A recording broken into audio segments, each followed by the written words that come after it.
Bonsoir tout le monde, j'espère que vous allez bien. Donc on va faire le tirage du soir, c'est un message sur vous, ça reste une guidance générale, vous prenez si ça vous parle et vous aide.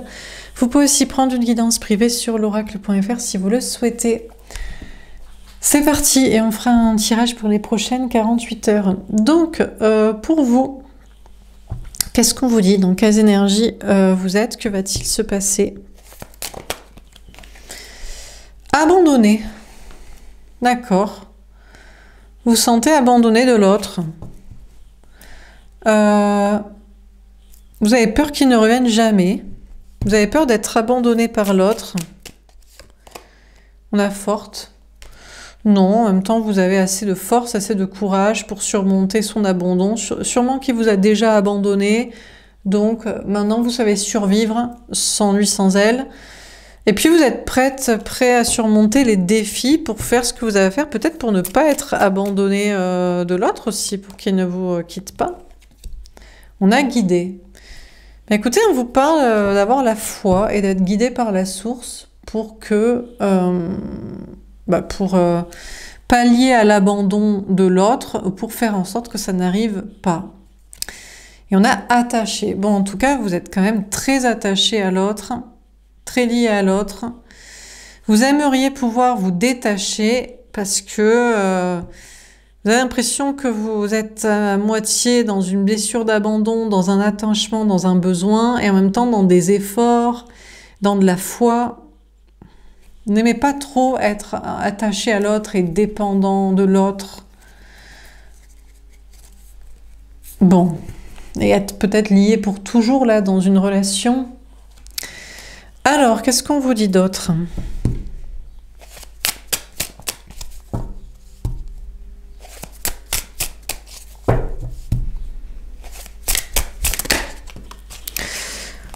On a le Sphinx. Elle est tombée à l'envers. Bon, pour vous, plus rien il n'y a plus aucune énigme, il n'y a plus aucune question de votre côté à vous poser, que ce soit sur l'autre, sur vous, sur la relation. Voilà. Peut-être que vous ne posez pas de questions à l'autre. Vous décidez de ne plus lui poser de questions, lui poser d'interrogations. Les choses sont claires pour vous. Plus la peine de l'interroger, de le cuisiner, de le suspecter. On a Morphée. Alors vous avez quand même l'impression que l'autre, il dort un peu. Il est un peu, il se repose sur ses lauriers, il dort, il rêvasse. Je sais pas, est-ce qu'il rêve de vous? Il rêve d'être avec vous? Il rêve de quelqu'un d'autre? Il rêve d'autre chose? On a la Némésis. En tout cas, vous êtes prête à franchement lui couper la tête si jamais il rêve à quelqu'un d'autre, à être avec quelqu'un d'autre, quoi. Bon, il y a une question de sentence divine, quoi. Je sais pas si vous-même vous êtes victime d'une sorte de sentence divine, de némésis, de... peut-être dans le travail ou la vie sociale, à moins que ce soit dans cette relation.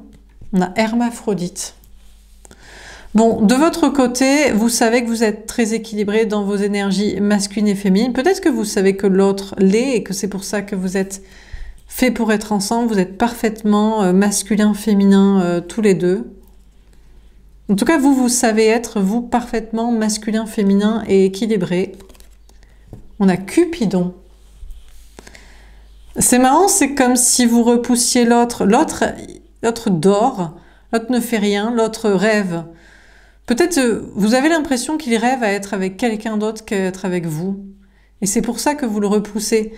Vous savez ou vous pensez qu'il ou elle est amoureux de vous et vous êtes peut-être amoureux, amoureuse de lui, d'elle, mais vous le repoussez parce que vous dites non, mais tu rêves de quelqu'un d'autre, tu rêverais d'être avec quelqu'un d'autre, c'est pas à moi que tu rêves, c'est pas avec moi que tu veux être. Bon. On a l'autre qui veut vous faire tomber amoureux. Mais il veut vous faire tomber amoureux, peut-être sans rien faire, peut-être en rêvassant, en attendant. Et dès qu'il fait quelque chose, par contre, peut-être que vous le repoussez. Il y a un jeu quand même entre vous, entre qui est plus amoureux de l'autre que qui rêve, qui pense plus à quelqu'un d'autre que l'autre, de qui. On a la chimère. Bon, je crois que vous lâchez prise et que vous vous envolez avec la personne que vous aimez.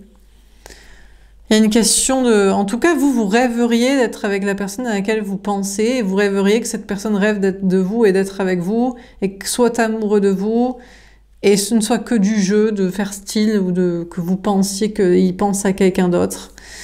En tout cas, si jamais c'est pas ça, vous êtes prête à vous venger, parce qu'il y a un karma sur lui, sur elle.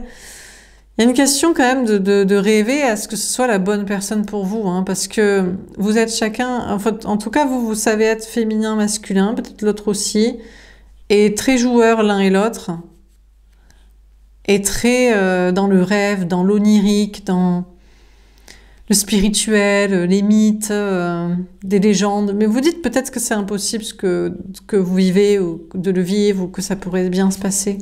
On a les sirènes. Bon, vous pourriez avoir tendance à vous énerver contre l'autre, à lui faire des reproches, voire même, je sais pas, à avoir une voix stridente et à être accompagné d'une amie ou de lui dire, de toute façon, moi j'ai une amie qui pense ça aussi de toi, non. On a que Psyché, waouh, on a quand même une personne qui a envie de vous rassurer, de vous dire que c'est vous qui l'aime en fait. C'est de vous qu'il rêve, c'est de vous qu'il rêve, c'est avec vous qu'il rêve d'être. C'est de vous qu'il est tombé amoureux, c'est vous qu'il veut faire tomber amoureux, c'est juste du jeu. Et même si vous le repoussez ou vous n'y croyez pas, il veut vous rassurer en vous disant que c'est vous qui l'aime. Parce que vous parlez à son âme, et à son cœur, et en sensibilité, et en pureté. On a deux fois, on a Cupidon et Psyché. Donc Cupidon, c'est l'amoureux de Psyché. Donc vous êtes fait pour être ensemble. Hein. Vous rêvez, en fait il y a une tierce personne peut-être. Vous pensez qu'il pense à quelqu'un d'autre et lui il pense que vous pensez à quelqu'un d'autre. Et c'est pas faux que vous pensez à quelqu'un d'autre, mais en réalité c'est entre vous deux que vous vous aimez. Et vous êtes ensemble et vous vous aimez. Mais vous vous dites peut-être que vous n'allez pas pouvoir vivre cet amour, que forcément il y a quelque chose qui va vous tomber sur le coin de la gueule. Question de justice divine, de justice tout court, de karma, on n'a pas le droit de s'aimer et de rêver d'être ensemble et d'être si bien et si parfaitement équilibrés et ensemble. On a le chaos. Ouais, vous vous attendez déjà à ce qu'il y ait un chaos. Vous vous dites, on n'a pas le droit d'être si bien, si fait pour être ensemble et ensemble, et que ça ne mette pas un chaos. Là, vous êtes en mode... Alors, soit vous pensez qu'il vous ment et qu'il pense toujours à quelqu'un d'autre et que c'est pas de vous qu'il est amoureux, ou alors il le pense de vous. Et en tout cas, vous le soupçonnez et vous êtes prête, franchement, si jamais il vous ment, à ce que ça se passe très très très très mal et à ce qu'il y ait un chaos dans sa vie et que ce soit du pire si vous avez vendu du rêve. Et vous lui rappelez ou vous lui pensez et il veut vous rassurer, mais... Vous avez très peur qu'il joue et qu'il mente pour lui, hein, parce que sinon ça va pas aller pour son karma. Et sinon vous vous dites, ben non, en fait vous y croyez, mais par contre, comme si autour de vous, les choses allaient s'effondrer parce que vous n'avez pas le droit de vivre un amour comme ça. En tout cas, c'est ce que vous croyez. Peut-être de votre côté aussi, il y a une question de justice rétributive et de rêves qui s'effondrent, de difficultés, de chaos dans votre vie. Lié à votre âme, à la spiritualité, à une psychologie. Alors, qu'est-ce qu'on vous dit d'autre?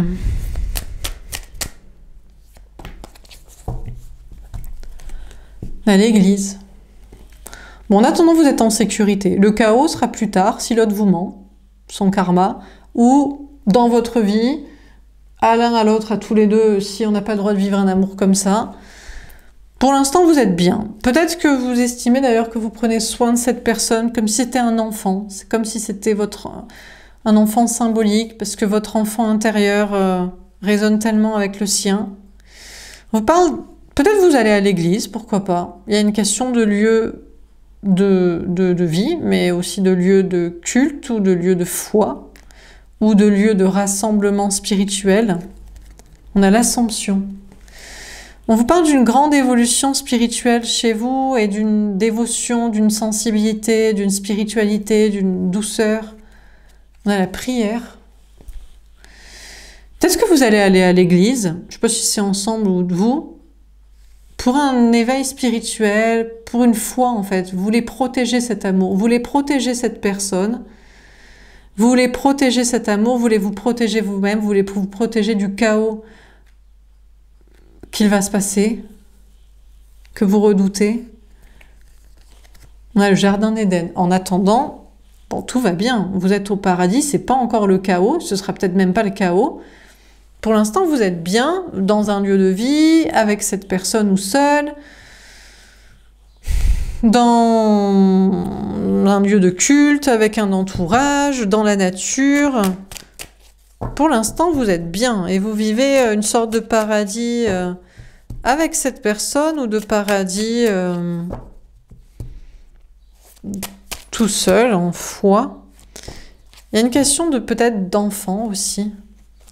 Une question de prendre soin de cette personne comme de prendre soin de tous les enfants ou de toutes les personnes que vous pourriez avoir à charge ou de tous les êtres purs et sensibles. Cette personne est pour vous comme quelqu'un, c'est quelqu'un de pur et d'innocent, tout comme les enfants, tout comme les animaux. Une question de prier pour le bien des innocents. On a Adam et Ève.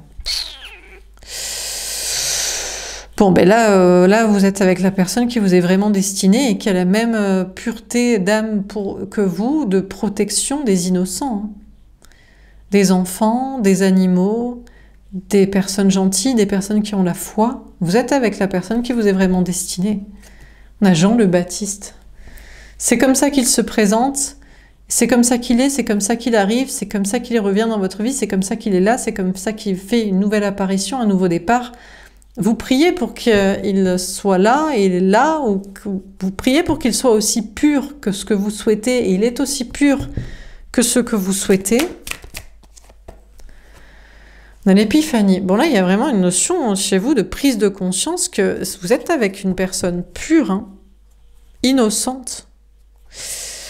Il y a peut-être quand même encore une fois des questions d'enfants, des questions de famille, il y a peut-être des questions aussi d'animaux, de nature, de contexte, de lieu de vie, de voyage, de je ne sais quoi. Il y a une prise de conscience de quelque chose de spirituel et de pur. On a Raphaël, l'archange guérisseur. Waouh! On a un tirage très doux ici.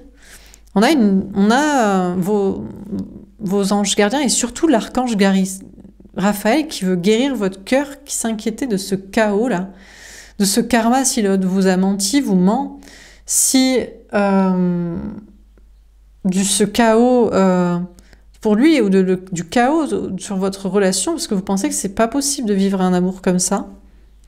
Et pourtant, on vous dit que vous avez la conscience que c'est possible, que votre cœur s'ouvre et le spirituel et la foi, et vous êtes avec la personne qui vous est vraiment destinée, et votre cœur est guéri de vos inquiétudes, de cette trahison, de ce chaos.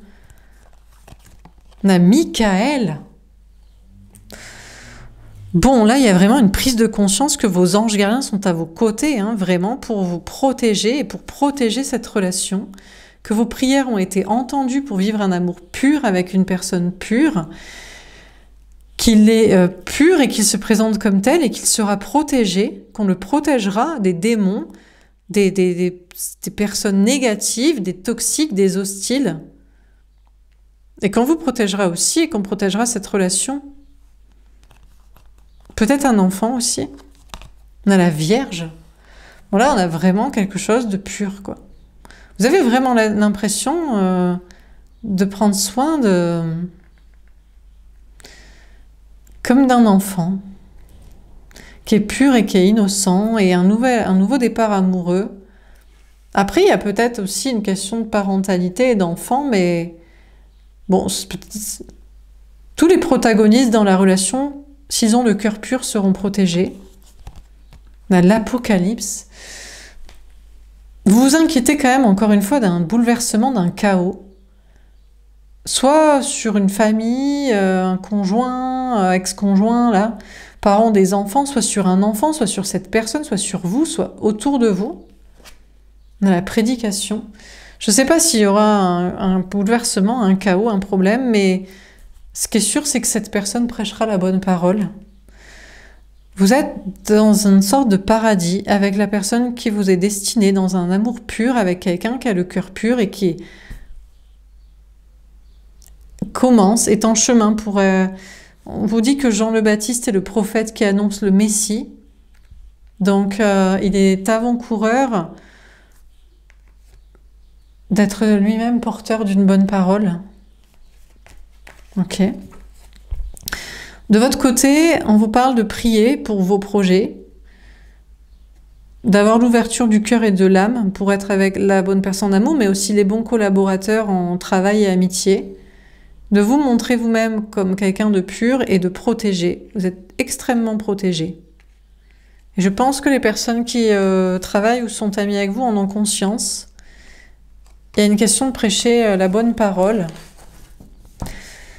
Dernière carte, on va faire un tirage pour les prochaines 48 heures. Que va-t-il se passer durant ces prochaines 48 heures jusqu'au prochain tirage, vous? Le 4 d'épée. Bah écoutez, vous allez pouvoir vous reposer, vous allez pouvoir souffler, vous prenez peut-être du repos, des congés, vous dormez, vous êtes soulagé, vous pouvez dormir sereinement, vous endormir, faire une bonne nuit de sommeil. Il y a une notion de repos et d'apaisement et de sérénité.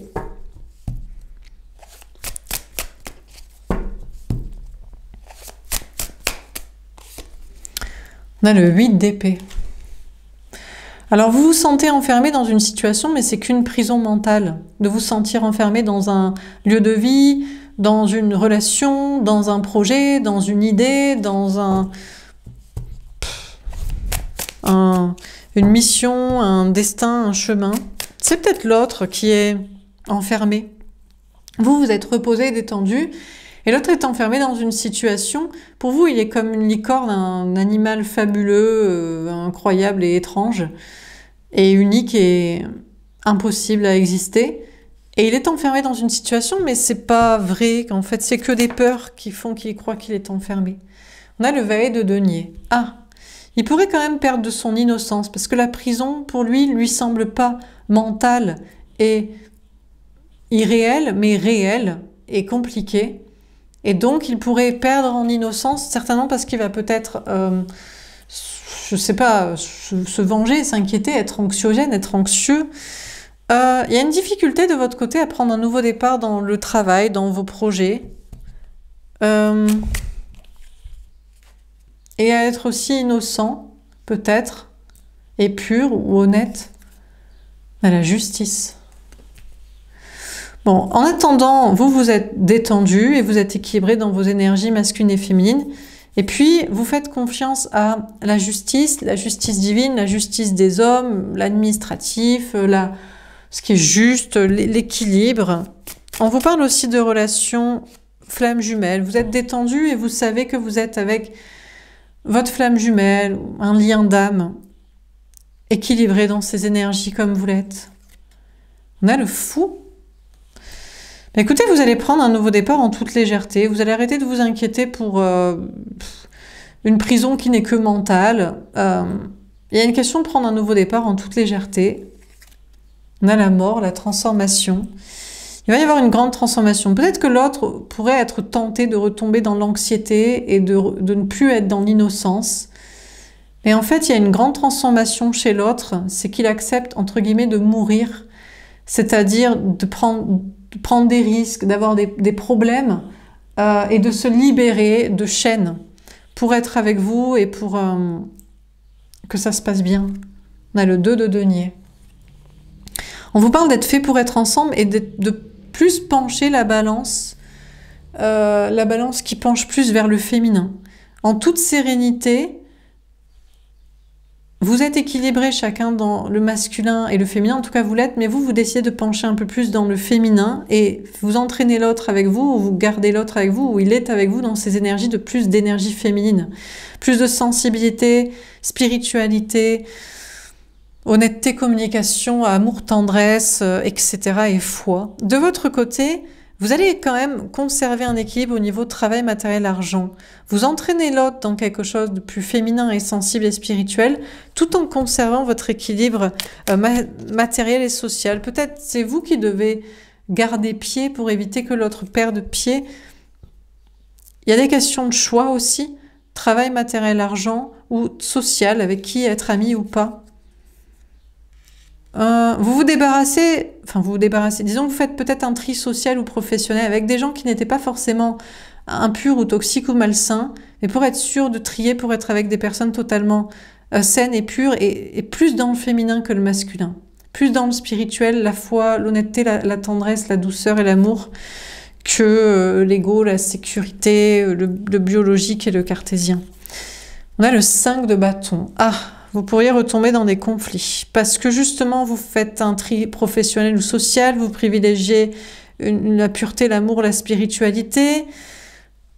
Donc vous libérez de chaînes et vous prenez un nouveau départ, mais ça plaît peut-être pas à certaines personnes qui se sentent jugées, qui se disent « Ah bon, tu ne travailles pas avec moi, tu n'es pas ami avec moi », donc il y a des conflits qui reviennent ou vous avez peur de conflits. Ou alors vous faites certains choix, en tout cas travail et social, je ne sais pas s'il y a un tri, mais il y a quand même des conflits ou des peurs de conflits. Et peut-être parce que l'autre, vous voulez qu'il soit dans une énergie plus féminine et de lâcher les peurs et d'être plus léger et spontané comme vous, ça met un peu des conflits entre vous parce que il se prend la tête et certainement qu'il n'a pas envie d'être totalement innocent et pur et en roue libre et sans peur de la mort, des conséquences, etc. Dernière carte, on a le 5 de denier. Bon, attendez-vous durant les prochaines 48 heures à avoir quand même des problèmes de travail, de matériel, d'argent. Peut-être un manque.